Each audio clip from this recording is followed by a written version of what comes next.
Hello दोस्तों, स्वागत है आप सबका जीएस विथ लेंस पर। यह चैनल आपका स्टडी पार्टनर है जहां हम बोरिंग टॉपिक्स को एंगेजिंग बनाएंगे और कॉम्प्लेक्स कॉन्सेप्ट्स को सिंप्लीफाई करने की कोशिश करेंगे। अभी हम लोग एम लक्ष्मीकांत सर की इंडियन पॉलिटी की किताब से पार्लियामेंट वाला चैप्टर पढ़ रहे हैं और पिछले वीडियो में हम लोगों ने बजट इन पार्लियामेंट वाला टॉपिक को ख़त्म किया था। आज हम डिस्कस करेंगे मल्टीफंक्शनल रोल ऑफ पार्लियामेंट, यानी भारत की संसद के कई तरह के काम और उसके पावर्स के बारे में। तो जैसे कि हम जानते हैं, पार्लियामेंट सिर्फ कानून बनाने वाली एक बॉडी नहीं है, बल्कि यह एक ऐसी इंस्टीट्यूशन है जो देश के गवर्नेंस के लगभग हर पहलू में एक सेंट्रल रोल प्ले करती है। तो चलिए स्टेप बाय स्टेप समझते हैं कि पार्लियामेंट के पास कौन कौन से पावर्स और फंक्शंस होते हैं। यहाँ पे हम सबसे पहले बात करेंगे legislative powers and functions of parliament के बारे में। इसका सबसे पहला पॉइंट है parliament makes laws on union and concurrent list, यानी कि पार्लियामेंट का सबसे बड़ा काम होता है कानून बनाना, स्पेशली यूनियन लिस्ट और कॉन्करेंट लिस्ट के सब्जेक्ट्स पर। यूनियन लिस्ट में वो टॉपिक्स आते हैं जिनके ऊपर सिर्फ पार्लियामेंट लॉ बना सकती है, जैसे defence, foreign affair, currency etc। जबकि कॉन्करेंट लिस्ट में दोनों यानी कि सेंटर और स्टेट्स कानून बना सकते हैं, लेकिन अगर दोनों में कॉन्फ्लिक्ट हो जाए तो पार्लियामेंट का लॉ ही वैलिड माना जाता है। नेक्स्ट पॉइंट है parliament has overriding power over state laws in case of conflict, यानी कि अगर कभी भी सेंट्रल गवर्नमेंट और स्टेट गवर्नमेंट के बीच किसी सब्जेक्ट पर कानून बनाने को लेकर कॉन्फ्लिक्ट हो जाए, स्पेशली कॉन्करेंट लिस्ट के किसी इशू पर, और दोनों ने अलग अलग कानून बना दिए हो, तो ऐसे केस में पार्लियामेंट का लॉ ही प्रिवेल करता है, मतलब सेंटर का डिसीजन इस केस में फाइनल होता है। नेक्स्ट है parliament can make laws on state list in 5 exceptional cases. तो जनरली स्टेट लिस्ट के सब्जेक्ट्स पर सिर्फ स्टेट्स ही लॉ बना सकती है, लेकिन कुछ स्पेशल कंडीशंस में पार्लियामेंट भी स्टेट लिस्ट पर कानून बना सकती है। तो चलिए इन स्पेशल कंडीशंस को एक एक करके समझते हैं। यहाँ पे इसका पहला सिचुएशन है राज्यसभा रेजोल्यूशन। तो अगर राज्यसभा 2/3 मेजोरिटी से रेजोल्यूशन पास कर दे कि किसी स्टेट लिस्ट वाले मैटर पर नेशनल इंटरेस्ट के लिए लॉ बनाना जरूरी है, तो पार्लियामेंट उस सब्जेक्ट पर कानून बना सकती है। ये पावर सिर्फ राज्यसभा का होती है। नेक्स्ट है ड्यूरिंग नेशनल इमरजेंसी, यानी कि जब देश में नेशनल इमरजेंसी लगती है तो उस दौरान पार्लियामेंट को पावर मिल जाती है कि वो स्टेट लिस्ट के मैटर पर भी लॉ बना सके। इस केस में इमरजेंसी के ख़त्म होने के 6 महीने बाद तक ये लॉ वैलिड रहता है। नेक्स्ट है if state makes a request, यानी कि अगर 2 या उससे ज़्यादा स्टेट्स रिक्वेस्ट करे कि पार्लियामेंट उनके लिए किसी स्टेट सब्जेक्ट पर लॉ बनाए, तो पार्लियामेंट ऐसा कर सकती है, लेकिन बाद में कोई और स्टेट उस लॉ को तभी अपना सकती है जब वो खुद भी उसके लिए रेजोल्यूशन पास करे। नेक्स्ट है फॉर इंटरनेशनल एग्रीमेंट्स। तो देखिए, कभी कभी इंडिया को इंटरनेशनल एग्रीमेंट, ट्रीटीज या कन्वेंशंस के कमिटमेंट्स फुलफिल करने होते हैं। ऐसे में अगर कोई स्टेट लिस्ट वाला सब्जेक्ट इन्वॉल्व हो तो भी पार्लियामेंट उस पर कानून बना सकती है। नेक्स्ट है ड्यूरिंग प्रेसिडेंट्स रूल और स्टेट इमरजेंसी, यानी कि अगर किसी स्टेट में प्रेसिडेंट रूल लगा हो तो पार्लियामेंट उस स्टेट के बिहाफ में स्टेट लिस्ट के सब्जेक्ट्स पर कानून बना सकती है, लेकिन ये लॉ सिर्फ प्रेसिडेंट रूल के ड्यूरेशन के लिए ही वैलिड होता है, या मैक्सिमम 6 महीने बाद तक। नेक्स्ट है parliament can approve ordinances with in 6 weeks. तो जब पार्लियामेंट का सेशन नहीं चल रहा होता तो प्रेसिडेंट ऑर्डिनेंस जारी करते हैं, लेकिन इन ऑर्डिनेंसेज को पार्लियामेंट से अप्रूवल लेना पड़ता है within 6 weeks from the date of reassembly. अगर पार्लियामेंट अप्रूव नहीं करती तो ऑर्डिनेंस लैप्स हो जाता है। नेक्स्ट पॉइंट है parliament can delegate legislation powers. तो दोस्तों, डेलीगेट का मतलब होता है किसी और को अपना कुछ काम या पावर टेम्पोरारीली देना। यहाँ पे ये बोला गया है कि पार्लियामेंट अपने कुछ लेजिस्लेटिव पावर्स को किसी और अथॉरिटी को डेलीगेट भी कर सकती है, फॉर एग्जाम्पल किसी मिनिस्ट्री या डिपार्टमेंट को, ताकि टेक्निकल या डिटेल्ड रूल्स बना सके, लेकिन इसका फाइनल कंट्रोल पार्लियामेंट के पास ही होता है। तो दोस्तों, इस स्लाइड में हमने legislative powers and function of parliament को अच्छे से समझ लिया। अब चलते हैं इसके नेक्स्ट स्लाइड पे। इस स्लाइड में हम बात करने वाले हैं executive powers and functions of parliament के बारे में। इसका पहला पॉइंट है executive is responsible to the parliament. यानी कि सबसे पहला और इम्पोर्टेंट पॉइंट ये है कि जो एग्जीक्यूटिव है यानी कि काउंसिल ऑफ मिनिस्टर्स, जिसका लीडरशिप प्राइम मिनिस्टर के पास होता है, वो पार्लियामेंट के प्रति रिस्पॉन्सिबल होती है। यानी सरकार को अपने काम के लिए पार्लियामेंट के सामने जवाब देना पड़ता है। ये डेमोक्रेटिक सिस्टम का एक स्ट्रॉन्ग फीचर है।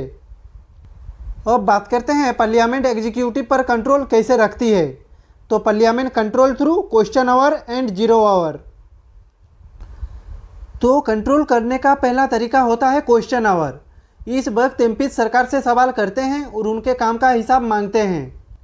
उसके बाद होती है जीरो आवर, जहां अर्जेंट मैटर्स रेज किए जाते हैं बिना किसी प्रायर नोटिस के। ये दोनों सेशंस मिनिस्टर्स को अकाउंटेबल बनाते हैं। कंट्रोल करने का नेक्स्ट तरीका है by various motions such as adjournment, censure and no confidence motion. तो एग्जीक्यूटिव को चेक करने के लिए पार्लियामेंट में कई तरह के मोशंस भी यूज होते हैं। एडजॉर्नमेंट मोशन किसी अर्जेंट इशू पर गवर्नमेंट की रेस्पॉन्सिबिलिटी फिक्स करने के लिए होता है। सेंसर मोशन से पार्लियामेंट अपनी नाराज़गी एक्सप्रेस करती है किसी स्पेसिफिक पॉलिसी या एक्ट पर। और अगर बात ज़्यादा सीरियस हो जाए तो नो कॉन्फिडेंस मोशन लाया जा सकता है, जिससे सरकार की लेजिटिमेसी ही चैलेंज हो जाती है। नेक्स्ट है बाय कमिटीज। यानी कि पार्लियामेंट्री कमिटीज भी एग्जीक्यूटिव पर कंट्रोल का एक स्ट्रॉन्ग टूल है। जैसे कमिटी ऑन गवर्नमेंट एश्योरेंस, जो देखती है कि मिनिस्टर्स ने जो प्रोमिसेज किए थे वो पूरे हुए या नहीं। कमिटी ऑन पिटिशंस लोगों के ग्रीवेंसेज सुनकर एग्जीक्यूटिव तक पहुंचाती है। इन कमिटीज के थ्रू डिटेल्ड स्क्रूटिनी होती है। नेक्स्ट पॉइंट है collective and individual responsibility of ministers. तो एग्जीक्यूटिव सिस्टम में मिनिस्टर्स की कलेक्टिव रिस्पॉन्सिबिलिटी होती है लोकसभा के प्रति। अगर कैबिनेट का एक डिसीजन है तो सभी मिनिस्टर्स उसके लिए मिलकर जिम्मेदार होते हैं, इवन अगर किसी ने पर्सनली उसे एग्री ना किया हो। इसके साथ साथ हर मिनिस्टर की इंडिविजुअल रिस्पॉन्सिबिलिटी भी होती है अपने डिपार्टमेंट के लिए। नेक्स्ट है Lok Sabha can remove council of ministers via no confidence motion. तो देखिए, अगर लोकसभा में नो कॉन्फिडेंस मोशन पास हो जाता है तो काउंसिल ऑफ मिनिस्टर्स को रिजाइन करना पड़ता है। यानी कि अगर मेजोरिटी एमपीज का ट्रस्ट सरकार के ऊपर नहीं रहा तो सरकार टिक नहीं सकती। तो दोस्तों, यहाँ पे हमने executive powers and functions of parliament को समझ लिया। अब चलते हैं नेक्स्ट स्लाइड पे। तो इस स्लाइड में हम सबसे पहले बात करने वाले हैं financial powers and functions of parliament के बारे में। तो चलिए शुरू करते हैं।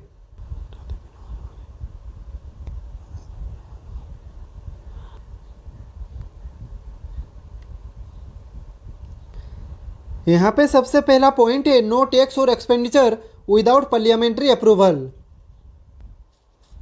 तो सबसे बेसिक प्रिंसिपल ये है कि देश में कोई भी टैक्स इम्पोज नहीं किया जा सकता और कोई भी पब्लिक पैसा खर्च नहीं हो सकता जब तक पार्लियामेंट की अप्रूवल ना हो।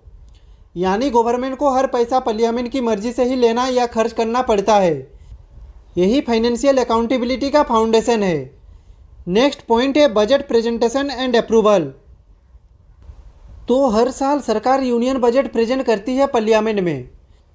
इस बजट में बताया जाता है कि गवर्नमेंट किस सेक्टर पर कितना खर्च करेगी और पैसा कहां से आएगा। पार्लियामेंट इस बजट को डिस्कस करती है, एमेंड भी कर सकती है और उसके बाद अप्रूव भी करती है।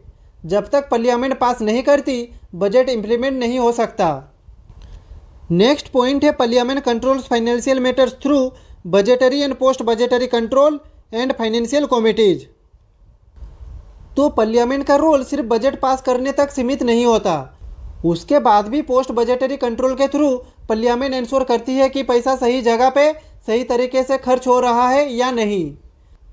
ग्रांट्स का रिव्यू, एक्सपेंडिचर का एनालिसिस, ये सब रेगुलर बेसिस पे होता है और इसमें पार्लियामेंट की हेल्प करती है पावरफुल फाइनेंशियल कमिटीज, जैसे पब्लिक अकाउंट कमेटी, जो ऑडिट रिपोर्ट्स को एग्जामाइन करती है और देखती है कि पैसा का मिसयूज ना हो। वैसे ही एस्टीमेट कमेटी सजेस्ट करती है कि किस एरिया में पैसा एफिशिएंट तरीके से खर्च हो सकता है। इन कमिटीज के थ्रू पार्लियामेंट का फाइनेंशियल कंट्रोल और भी स्ट्रॉन्ग हो जाता है। अब बात करते हैं constituent powers and functions of parliament, यानी कि संविधान में सुधार करने की पावर।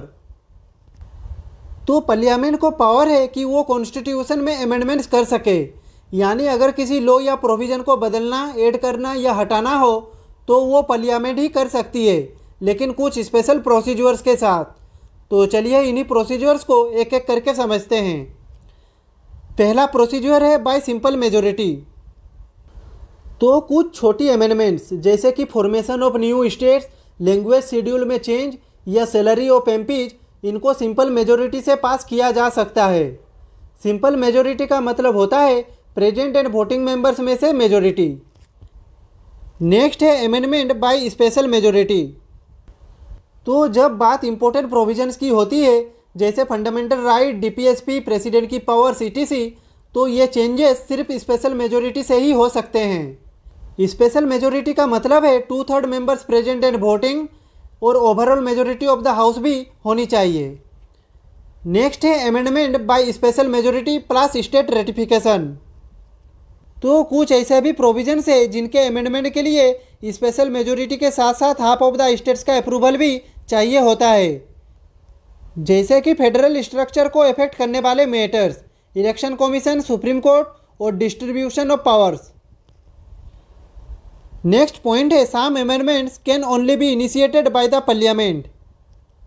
तो यहाँ पे एक इम्पोर्टेंट बात यह है कुछ अमेंडमेंट सिर्फ पार्लियामेंट ही इनिशिएट कर सकती है। ये कॉन्स्टिट्यूएंट पावर पार्लियामेंट को एक यूनिक कॉन्स्टिट्यूशनल रोल देती है। तो चलिए अब चलते हैं पार्लियामेंट के नेक्स्ट पावर एंड फंक्शंस पे।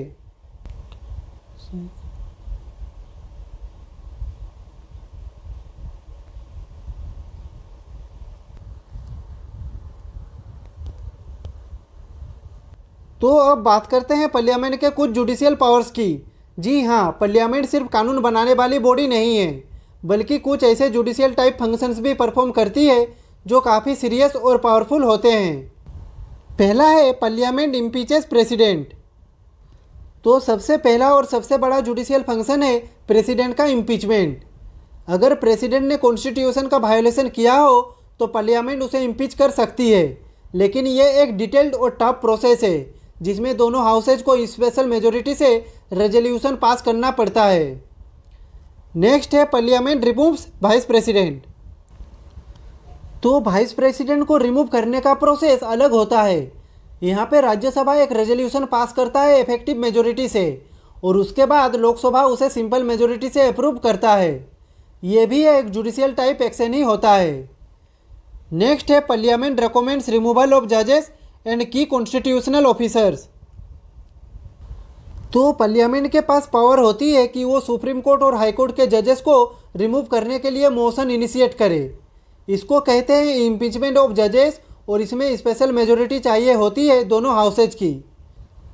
इसी तरह controller and auditor general, election commissioner जैसे की ऑफिसर्स के रिमूवल में भी पार्लियामेंट का रोल होता है। नेक्स्ट है parliament punishes for breach of privilege और कंटेम्प्ट। यानी कि पार्लियामेंट अपने खिलाफ किसी भी ब्रीच ऑफ प्रिविलेज या कंटेम्प्ट के केस में एक्शन ले सकता है। अगर कोई पर्सन या इवन एमपी पार्लियामेंट के डिग्निटी को हर्ट करता है तो उसके अगेंस्ट पनिशमेंट भी दी जा सकती है, इवन इम्प्रिजनमेंट इन रेयर केसेज। तो हमने judicial powers and functions of parliament को भी समझ लिया। अब चलते हैं नेक्स्ट स्लाइड पे। तो इस स्लाइड में हम सबसे पहले बात करने वाले हैं electoral powers and functions of parliament के बारे में। तो देखिए, कुछ हाई लेवल कॉन्स्टिट्यूशनल पोस्ट के इलेक्शन में पार्लियामेंट एक्टिवली पार्टिसिपेट करती है। तो चलिए देखते हैं कौन कौन से इलेक्शंस में पार्लियामेंट का रोल होता है। तो पहला पॉइंट है parliament participates in the election of president with state legislature. तो सबसे पहले बात करते हैं प्रेसिडेंट के इलेक्शन की। इसमें पार्लियामेंट के दोनों हाउसेज यानी लोकसभा और राज्यसभा के इलेक्टेड मेंबर्स पार्टिसिपेट करते हैं। लेकिन यहाँ पे पार्लियामेंट अकेला नहीं होता, इस प्रोसेस में स्टेट लेजिस्लेचर के इलेक्टेड एमएलएज भी होते हैं। ये एक इनडायरेक्ट इलेक्शन होता है जहाँ सबकी वोट्स का वैल्यू अलग होता है। नेक्स्ट है parliament participates in the election of vice president. तो देखिए दोस्तों, वाइस प्रेसिडेंट का इलेक्शन थोड़ा अलग होता है। इसमें सिर्फ पार्लियामेंट के दोनों हाउसेज के मेंबर्स पार्टिसिपेट करते हैं। यानी कि लोकसभा और राज्यसभा दोनों के इलेक्टेड और नॉमिनेटेड मेंबर्स वोट करते हैं। स्टेट्स का इसमें कोई रोल नहीं होता। नेक्स्ट है parliament participates in the elections of speaker, deputy chairman. तो पार्लियामेंट के अंदर भी कुछ इंपॉर्टेंट पोस्ट्स होते हैं जो मेंबर्स के वोटिंग से इलेक्ट किए जाते हैं। जैसे लोकसभा स्पीकर और डेप्यूटी स्पीकर, ये दोनों लोकसभा के मेंबर्स के द्वारा इलेक्ट किए जाते हैं। वैसे ही राज्यसभा का डेप्यूटी चेयरमैन भी राज्यसभा के मेंबर्स के वोट से चुने जाते हैं। तो दोस्तों ये थे पार्लियामेंट के इलेक्टोरल पावर्स, जो उसे एक लेजिस्लेटिव बॉडी के साथ साथ एक इलेक्टोरल कॉलेज भी बनाता है। अब बात करते हैं other powers and functions of parliament की, जो लेजिस्लेटिव या फाइनेंशियल पावर्स के अलावा भी उसकी अथॉरिटी को डिफाइन करता है। तो यहाँ पे पहला पॉइंट है, parliament is the highest deliberative body. तो सबसे पहले ये समझना ज़रूरी है कि पार्लियामेंट को हम कहते हैं नेशन का हाईएस्ट डेलिबरेटिव बॉडी। यानी यहाँ देश के सबसे इम्पोर्टेंट इशूज़ पे डिस्कशन, डिबेट और डिसीजन लिया जाता है, चाहे वो लॉ मेकिंग हो, पॉलिसी मैटर्स हो या देश के ब्रॉडर इंटरेस्ट का सवाल हो। नेक्स्ट है parliament approves all 3 types of emergencies. यानी कि पार्लियामेंट को पावर है कि वो तीनों टाइप्स की emergencies, national emergency, state emergency और फाइनेंशियल इमरजेंसी को अप्रूव करे। इनमें से हर इमरजेंसी को पार्लियामेंट के दोनों हाउसेस से स्पेसिफिक टाइम पीरियड के अंदर पास करवाना होता है। नेक्स्ट पॉइंट है, पार्लियामेंट कैन क्रिएट और एबोलिश स्टेट लेजिस्लेटिव काउंसिल। तो अगर किसी स्टेट में लेजिस्लेटिव काउंसिल यानी विधान परिषद बनाना हो या ख़त्म करना हो तो फाइनल डिसीजन पार्लियामेंट का ही होता है। इस केस में स्टेट लेजिस्लेटिव असेंबली एक रेजोल्यूशन पास करती है, लेकिन एक्शन पार्लियामेंट के लॉ के थ्रू होता है। नेक्स्ट है, parliament can alter state boundaries and names. तो पार्लियामेंट के पास पावर है कि वो स्टेट्स के बाउंड्रीज को चेंज करे, उनका नाम बदले या किसी नए स्टेट का फॉर्मेशन करे। ये सब कुछ पार्लियामेंट के लॉ के थ्रू ही होता है। नेक्स्ट है, parliament can regulate supreme court और हाई कोर्ट जुरिस्डिक्शन। यानी कि पार्लियामेंट को पावर है कि वो सुप्रीम कोर्ट और हाई कोर्ट के जुरिस्डिक्शन और पावर्स को डिफाइन या मॉडिफाई कर सके, लेकिन ये काफ़ी केयरफुली किया जाता है क्योंकि जुडिशियरी एक इंडिपेंडेंट बॉडी है। नेक्स्ट है, parliament can establish common high court for multiple states. यानी कि पार्लियामेंट डिसाइड कर सकती है कि एक हाई कोर्ट को मल्टीपल स्टेट्स या यूनियन टेरिटोरीज के लिए कॉमन बनाया जाए। जैसे पंजाब एंड हरियाणा का एक ही हाई कोर्ट है चंडीगढ़ में। इस टाइप के डिसीजंस पार्लियामेंट के एक्ट से ही लिए जाते हैं। तो दोस्तों ये थे पार्लियामेंट के कुछ और पावरफुल रोल्स जो उसे देश का सुप्रीम अथॉरिटी सेंटर बनाते हैं इन एवरी सेंस। एक इम्पोर्टेंट बात दोस्तों, अगर आपको पीडीएफ से रिलेटेड कुछ भी जानकारी चाहिए तो आप डिस्क्रिप्शन में जा सकते हैं। तो आज के लिए बस इतना ही। अगर आपका इस टॉपिक से रिलेटेड कुछ भी डाउट हो तो आप कमेंट बॉक्स में पूछ सकते हैं। और अगर आपको यह वीडियो पसंद आई हो तो लाइक करें, कमेंट करें, शेयर करें और ऐसे ही वीडियो देखने के लिए चैनल को सब्सक्राइब करें। मिलते हैं नेक्स्ट वीडियो में, तब तक के लिए खुश रहिए, स्वस्थ रहिए। जय हिंद, वंदे मातरम।